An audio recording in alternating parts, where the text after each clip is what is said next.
The Tesla Model 3 is one of the best cars I've driven. It's one of the best for daily driving, and one of those reasons is because it has a front trunk. The only problem with that is though, when it becomes nighttime, it's impossible to see in here. It is such a big convenience to have this in the front of the car, but like I said, there's no light. The only thing that illuminates is this emergency release, and you can see how dim that is. We're gonna fix that today with this front trunk light kit. It's just a little light strip that wraps around the whole thing, and you don't have to do too much to get it to work. You just put it in underneath the seams.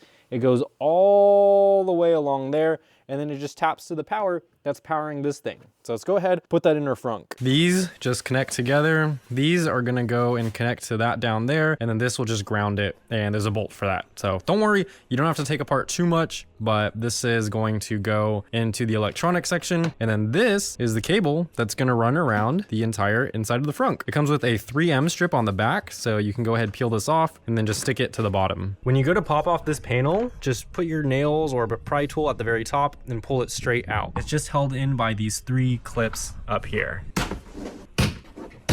That panel pops off super easily. Inside the frunk, after you pop off the panel, you can look inside of here. You can either go to this bolt right here or that bolt over there. They're both 10 millimeters, and you're just going to unscrew it a little bit because it just takes a little bit to slide this piece underneath there. A little bit more. I got it. I think I got it. Nice. All right. She's grounded. And that's just extra protection for the wiring. And we have light.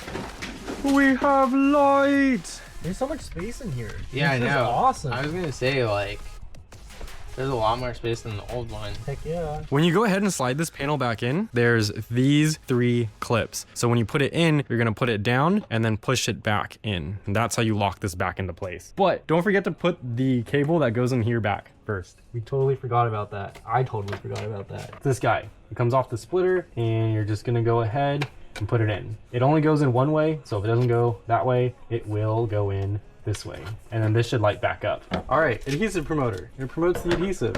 Let's go around the frunk. Around the frunk, Tesla. So this should clean it and then also promote the adhesive. All right, let's stick it on. And we'll go around, press it down. Make sure she's firmly pressed. Yeah, I feel like they should have done a tuck. Yeah. Or they could have done both. The adhesive and the tuck? Yeah, because they could just make the, like, it's a different strip though. So this one technically might be brighter because instead of shooting a beam all the way through, oh yeah, it's like each individual LED. So pros and cons for sure. Yeah. All right. Cool. Now let's see what it looks like in the dark. That's so bright.